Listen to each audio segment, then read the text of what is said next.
All right, welcome to HamStories. My name is Doug, N6DME. I'm here with Steve, W1HQL. Hi, Steve. Hey, good evening, Doug. How you doing? I'm doing great. Thank you for taking the time to speak with me in our very first Ham Stories for W4SVI. It's an honor. Thank you, sir.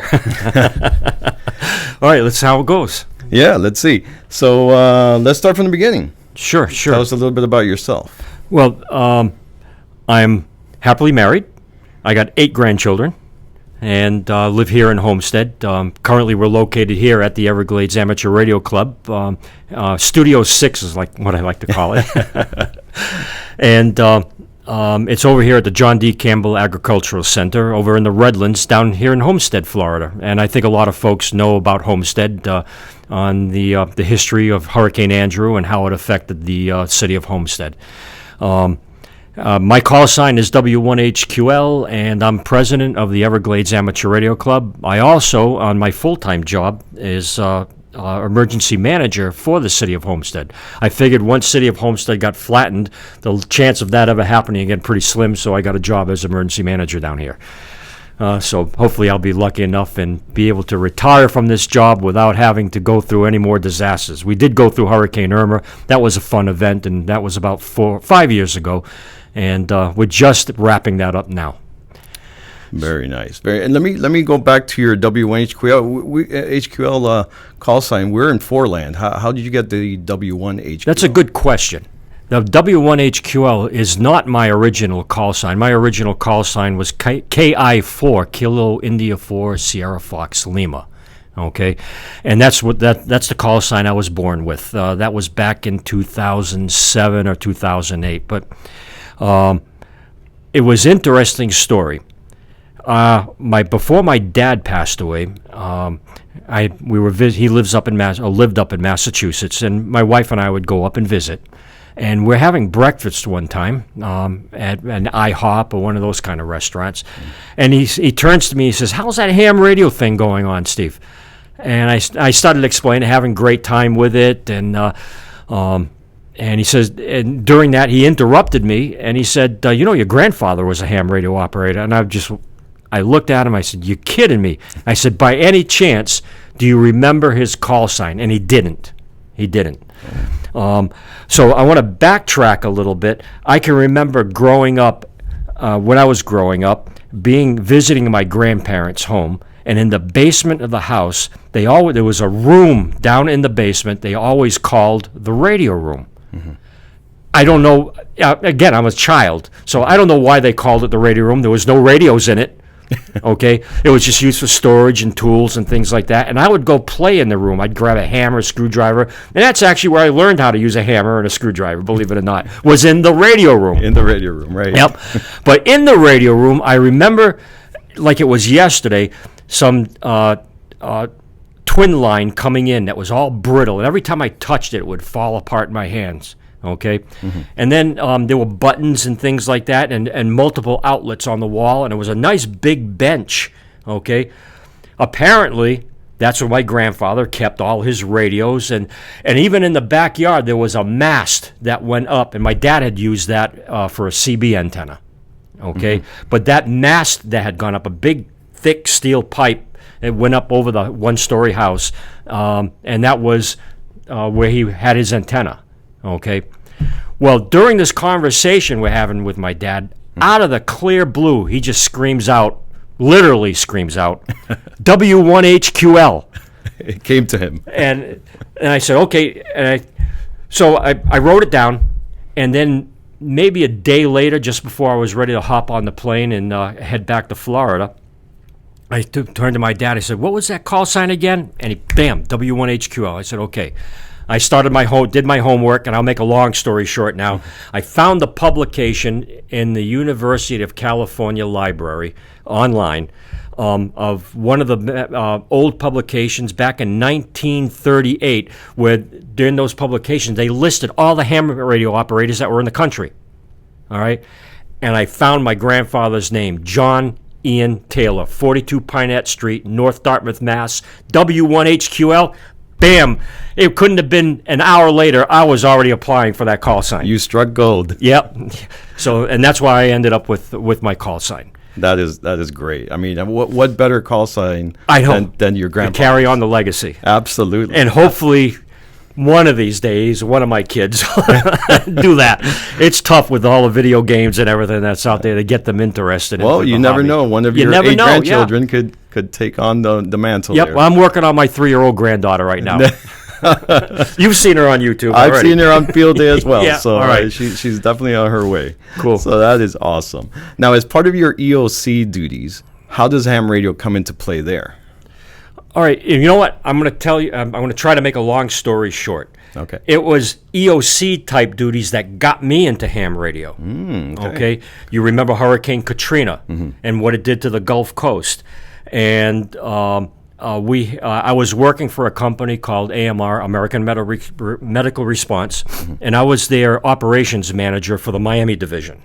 Okay. We had about 100 ambulances, 300 employees, and when Katrina hit, we had a large business unit in Mississippi, okay, in Gulfport, Mississippi, and we lost. They went dark. We couldn't get a hold of anybody there, and during that time, someone had said, "Do we know any ham radio operators? Because maybe we can get some information out of Gulfport," and that got me thinking.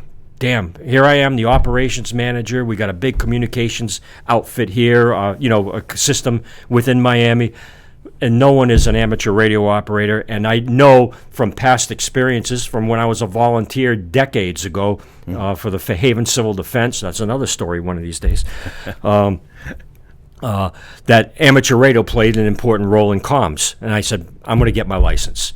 And I was somewhat ambivalent because I didn't approach that topic, and I was afraid to because I said, now I'm going to have to learn Morse code and all that stuff. Well, come to find out, didn't need it. So, bam, I got my tech, my general, my extra, bang, bang, bang. And that's what got me into amateur radio was that job. But then as I was in the hobby, I said, hell, this is better than a job. This is a hobby, and I was having a blast with it. My first ham radio was a little Puxing handheld radio that I bought from China. Okay, and my first contact was K1TOD, who lived in Isla Mirada, I think, over here in the Keys, and was on a repeater, and he was my first actual contact as an amateur radio operator. Okay, it was K1TOD, Todd. And I'll never forget that. He even was kind enough, and this is what this hobby is all about.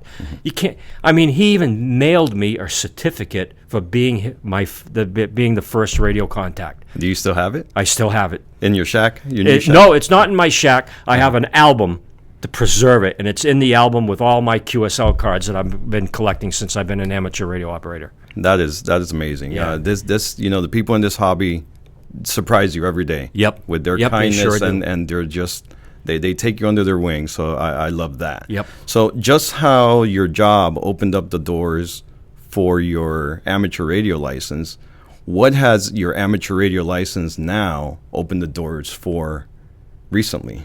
Or maybe I know you're reflecting back to the original question where I digressed way off path. I mean, that's how much fun we're having.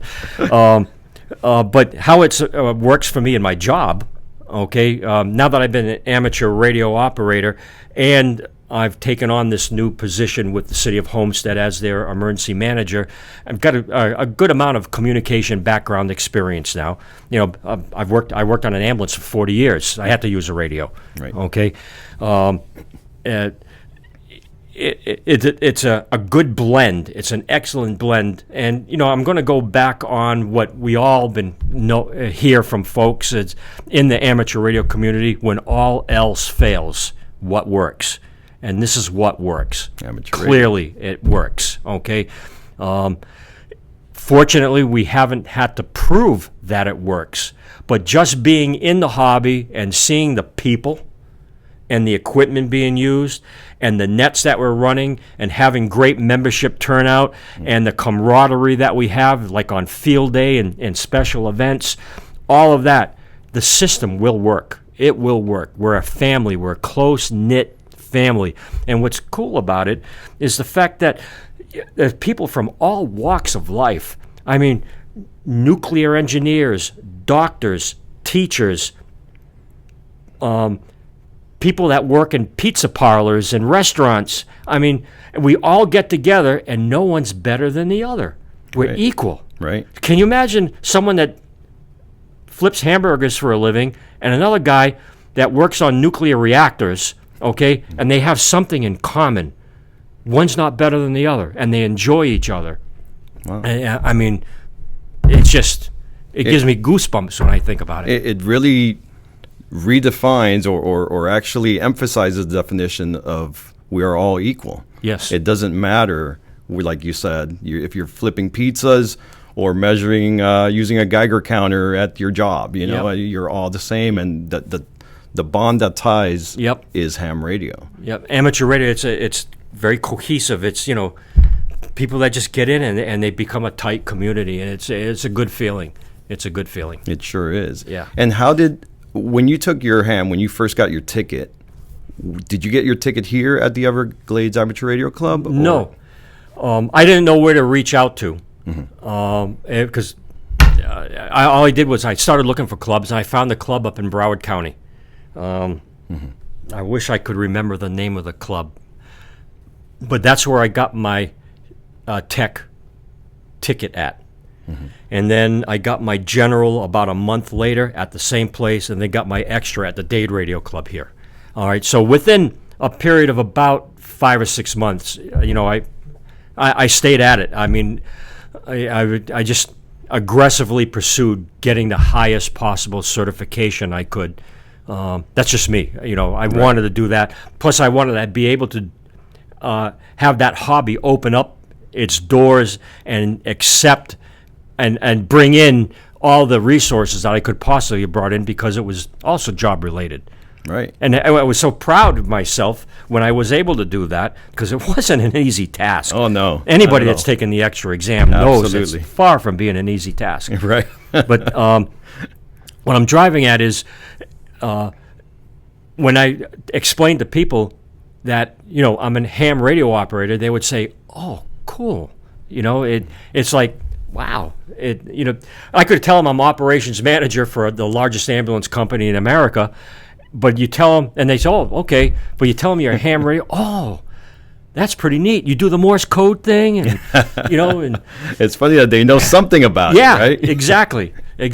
And, it seems to, people are more interested in that than you actually believe. It's just that it's complicated to get involved, unfortunately. Right. But for good reason also. Right. And it has that cool factor. Yep. And I'll tell you what, I'm going to keep rambling on here.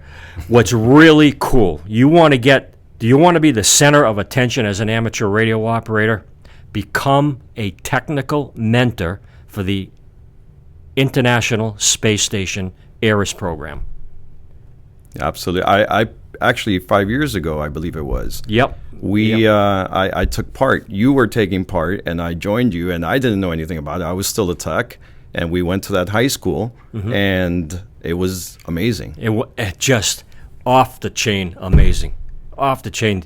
To be able to, and that's how I got into satellite communication, was through the ARIS program, because the section manager for the ARRL had reached out to a good friend of ours, Ryan, W1HQL, looking for someone to take on the task of assisting a local school here in Miami-Dade so they can coordinate a contact with the astronauts aboard the International Space Station. That's the first I ever heard of anything, okay?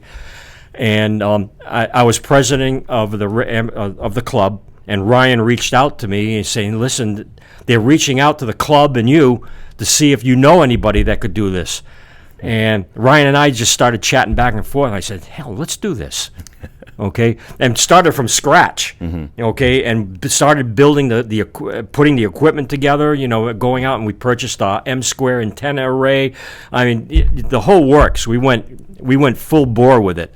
It was a lot of fun, and how I practiced to build my knowledge on how to go about contacting some guys flying across the sky at 17,000 miles an hour, 200 miles up in the air.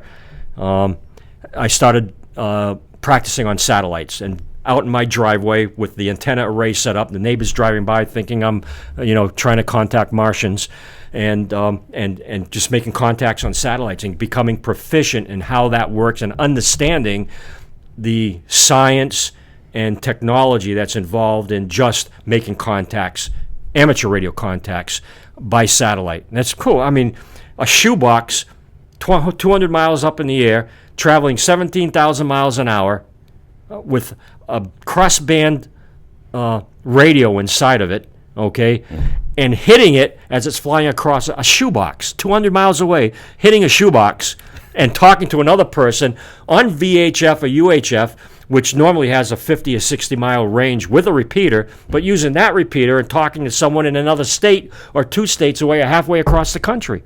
Because of that little shoebox size. Yeah, on a shoebox, it's flying at 17,000 miles an hour. When you do that, you're hooked. You're hooked forever. So so expand on that a little bit. Let's say I wanted to get into satellite work. What do I need? You need a handheld radio and a homemade beam antenna, VHF, UHF, or you can buy, the commercial ones that are out there, the arrow antennas and things like that. But my first homemade antenna was made out of coat hangers, okay, and a broom handle, okay. That was my first beam antenna, and that's what I was hitting satellites with, okay. And then I got the M-square array, and then I own the skies. But that's all you need. And right now, the International Space Station, they do have a crossband repeater on board, and occasionally they open that up, and you can utilize that from your handheld. Okay, you can also even with the little shoebox-sized satellites that are flying around, you can hit it with a handheld radio. I've done it before, without a beam. A beam just makes it a little bit more efficient. All right, and it teaches you about altitude, azimuth, I don't want to use the word propagation, but what's cool about it is the different angles or elevations that satellites are at. You can almost judge where the best signal is coming in.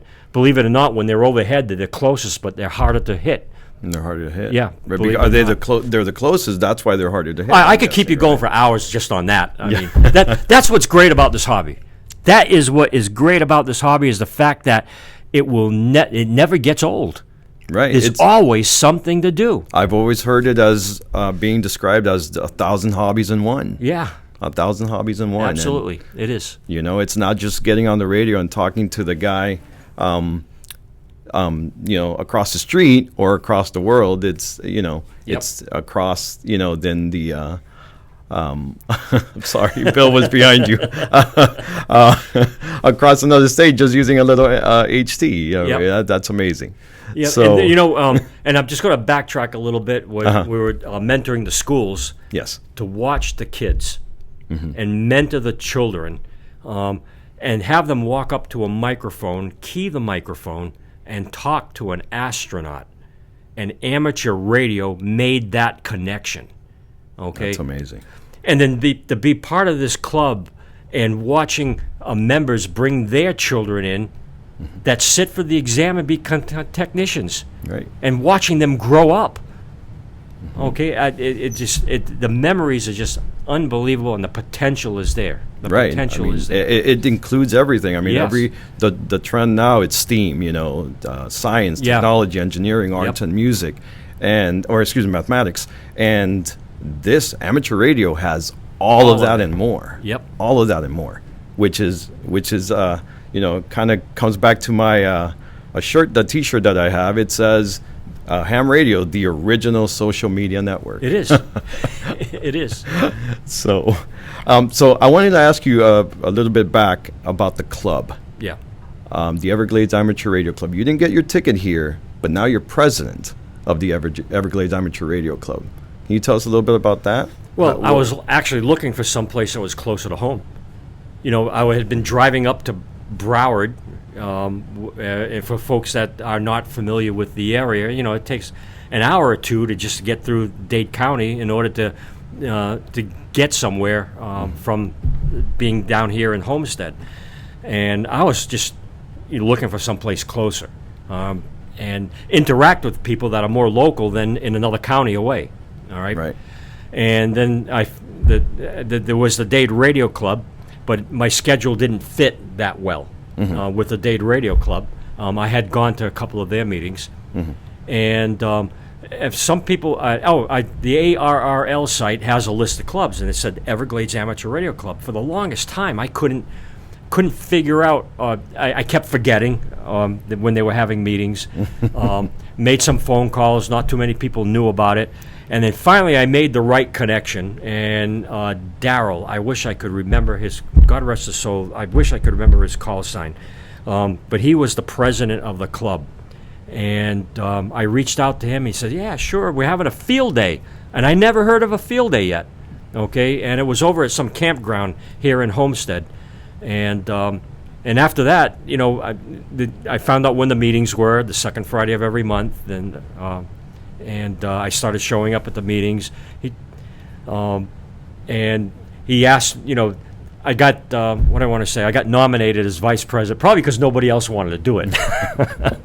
Or maybe they just saw the enthusiasm you brought to the table, because, I mean, you're showing that off to me now. I'm sure the people listening and seeing and viewing this are feeding off of that as well. So I became vice president, and then Daryl, he stepped down. He was retiring and whatnot, and I got elected as president. He got elected as vice president, so the roles reversed. And I've been president. And the rest is history, as it is. Yeah, and the rest is history. Right. So I'm having a good time doing it. I enjoy just interacting with the folks, assisting with the coordination of events, the field day, things like that. I mean, it's just a lot of fun. All right, so 2 more questions for you, Steve, before we wrap it up. Sure. The first one is, for those people listening and watching, can you tell us a little bit about the Everglades Amateur Radio Club, what it's about, a little bit about its history, as much as you know, the meetings, all the nitty-gritty. Okay, well, on the surface, our club is located here deep into the Redlands, and it's called the Everglades Amateur Radio Club. And why is it called the Everglades Amateur Radio Club? Because when President Truman dedicated the Everglades as a national park, and I can't remember what year that was in, and my history may not be accurate, but I think there were amateur radio operators that were, during that time, were putting the club together, and they figured the Everglades Amateur Radio Club would be perfect. And as a matter of fact, they would have annual events on the anniversary of the Everglades National Park dedication. They would actually go out there and set up a station and do radio. All right, welcome to HamStories Amateur Radio Club.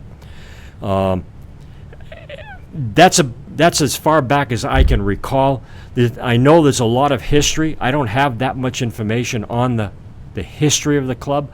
All I know is the history of the club began when I started with the club, and I know what's been the history of it moving forward up when I stepped in as a member, as vice president, as president. What do we do? Well, we provide a place for the amateur radio community to gather. We have a host, the John D. Campbell Agricultural Center. They've hosted our club.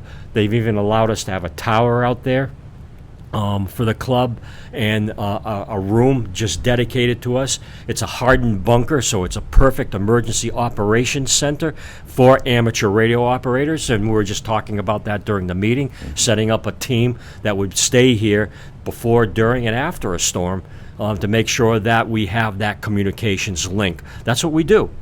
When all else fails, we're here to back people up. Even if we're not used, so what? We're here. And me as an emergency manager, I'll have that comfort level of knowing that somebody is here. So I'm being selfish for myself. But that's what this club does. We do host, we do testing. As we speak now, 2 people are testing. One is getting his tech, and the other is upgrading to an extra. And We do the field day events. We even put on a winter field day event. We hold additional communications exercises throughout the year, and the impromptu barbecue here and there. And then we have our pre-meeting meetings out in the parking lot, where adult beverages are shared, as well as great stories and things like that. And the camaraderie is just unbelievable. It's great, and you can tell you and I are having a good time right now. Absolutely, absolutely. And this is, we've been here for a couple hours already, pre-meeting, meeting, and now taking the time. Yeah, I got here at 6 o'clock, and there was already somebody waiting at the gate. So that's what it's like. That's ham radio in a nutshell, I think. It sure is. So we can find more information at w4svi.club. And I know you have a YouTube channel where you run our weekly nets, and we didn't go into a lot of the weekly nets. But tell us about that. Every Tuesday we have a net, an Everglades Amateur Radio Club net. It's on one of the local repeaters, 444-800, if you are listening and watching to this locally. And started experimenting with streaming the net live from my shack at home on YouTube. And it seems to be working out. People are having fun. What's neat about it, they get to chat, at the same time as talking on the radio, so they can, folks are chatting with each other on the chat version of YouTube, that chat window or whatever. And it's being recorded. So if you're interested, if you missed a particular net, or if there was a topic that may have been interested in listening to, you can just go in and listen to the net, okay? So it's being recorded. But that's what we're trying, and eventually we'd like to try to live stream from here. Internet connectivity is somewhat iffy, and plus, we're in a commercial building where with government agencies, so there are significant cybersecurity issues that need to be dealt with. And bottom line is, they're not going to allow us to get internet, into the building unless we do something on our own. Of course. Okay. Right. And which is no big deal. We'll figure it out. But we want to live stream the meetings. So if you're tuned into this now, eventually our meetings will be live streamed. Okay. Sounds great. Sounds like a plan. So last thing, Steve, what are your party words as we wrap up this interview? Any advice for people who are thinking about becoming a ham, or maybe they got their technician and don't know what to do next? Advice. Well, if they got their technician, if you are thinking about ham radio, good for you. Okay. If you don't have your ticket or anything like that, let me tell you, just a couple of hours of study, you get your tech, and you can get on a relatively inexpensive radio and get up on the air. Okay. Just that in itself is exciting and fun. Okay. Like my first contact. All right, with my call sign KI4SFL. Now, it really depends on the individual. If you're interested in communications and having fun with it, then you can move on. What happens is that little handheld can only reach so far. Oh yeah, you can hit a satellite and things like that with it.